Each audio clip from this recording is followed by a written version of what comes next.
ازيكم يا حبايب قلبي؟ عاملين ايه؟ يا رب تكونوا بخير.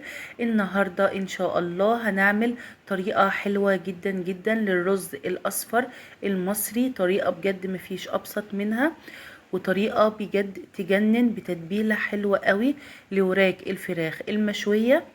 حلوة جدا لعزومات رمضان او في الغدا كده. بجد طريقة حلوة ومبهرة جدا جدا، وفي الطعم مفيش اروع من كده. شايفين الجمال؟ بجد حلوة قوي قوي. ندخل بقى على الطريقة والمقادير. اول حاجة نجيب الخلاط بتاعنا.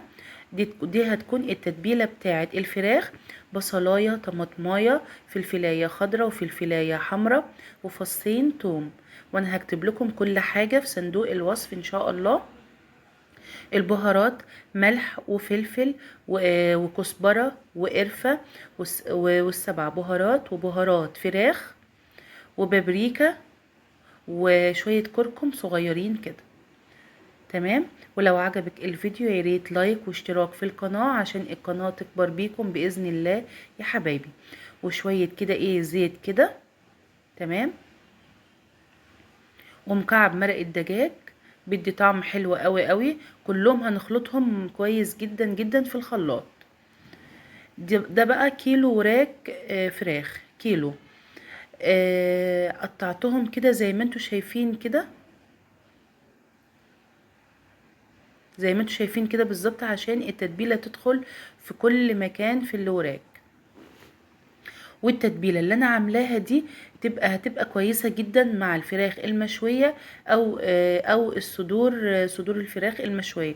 بجد بتبقى حلوه قوي قوي. شايفين لونها بجد روعه، وده بسبب الكركم والبابريكا. بصراحه بيدي لون حلو جدا في اي تتبيله.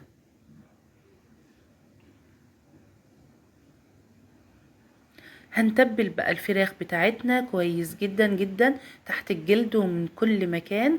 ويستحسن طبعا ان انتي تسيبيها نص ساعة كده او ساعة على الاقل في التلاجة قبل ما تسويها وكده، لان ده بيفرق جدا جدا طبعا في الطعم الفراخ. يعني يعني نص ساعة على الاقل، يعني مش لازم ساعة لو انت مثلا مستعجلة او كده، يعني نص ساعة كويس قوي. هنتبلهم بقى كويس قوي من تحت الجلد كده ومن كل مكان.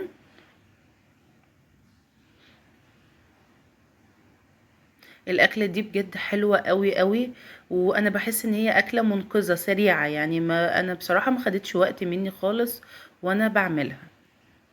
اهم حاجه تكوني بس تبلتيها كويس قوي، والاهم من ده كمان ان انت تحطيها في التلاجة شويه.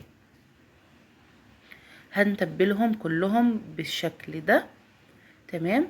هنجيب بقى البايركس بتاعنا اللي هيدخل الفرن. هنرص كده الوراك بتاعتنا. تمام زي ما انت شايفة كده بالظبط. انا هدخلها الفرن. قعدت حوالي بالظبط معايا ساعة ونص في الرف الاوسط على درجة حرارة 200. وطبعا لازم تكوني مسخنة الفرن قبلها. تمام. هحط بقى على الوش كده التتبيله كلها. انا مش هحط ولا نقطه ميه، لان الفراخ هتنزل ميه كتير جدا جدا، وطبعا التتبيله والحاجات دي كلها بتنزل ميتها، فما تحطيش ولا نقطه ميه. تمام. هتحطيها في الرف الاوسط، فرن ساخن درجه حراره 200. شايفين الجمال؟ شايفين بجد حلوه قوي قوي قوي.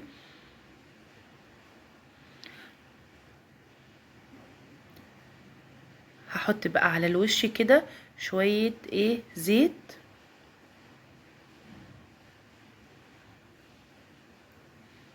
شوية زيت كده مش كتير، يعني زي ما انت شايفة كده.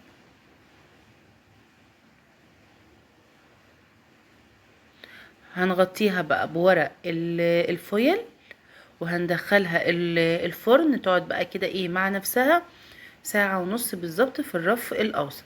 وما تحطيش مية ولا أي حاجة، هي بتنزل مية كتير جدا. تمام. ندخل بقى في الرز الأصفر. عملناه ازاي؟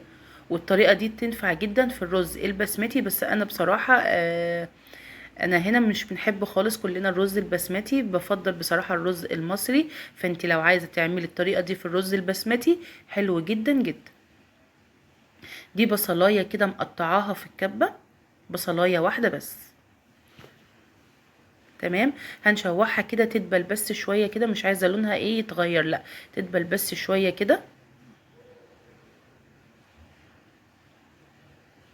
حلو جدا. حطيت ايه مكعب مرقة دجاج.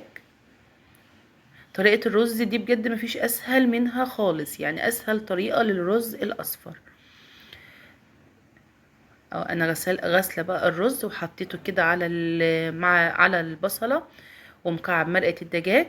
هنحط بقى البهارات. دي بهارات فراخ، معلقه صغيره من كل حاجه. بهارات فراخ وملح وفلفل وكركم، بس كده.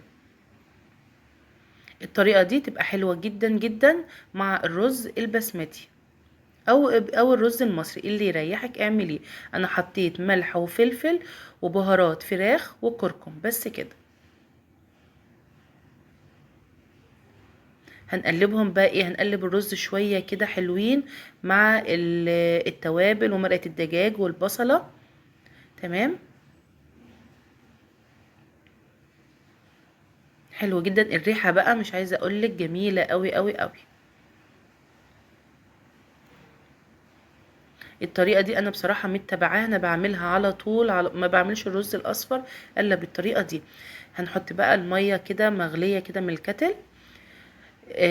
يغلي، هنقوم موطيين عليه ونسيبه يستوي براحته خالص. يعني اول ما يغلي هنوطي عليه خالص، وبعدين نسيبه بقى ايه يستوي براحته خالص. تمام.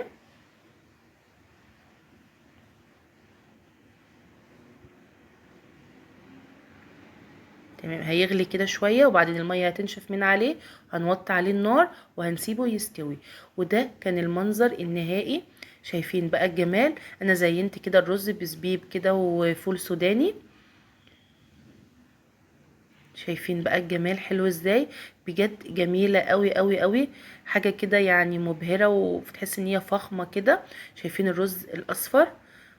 بجد كانت ريحته تجنن.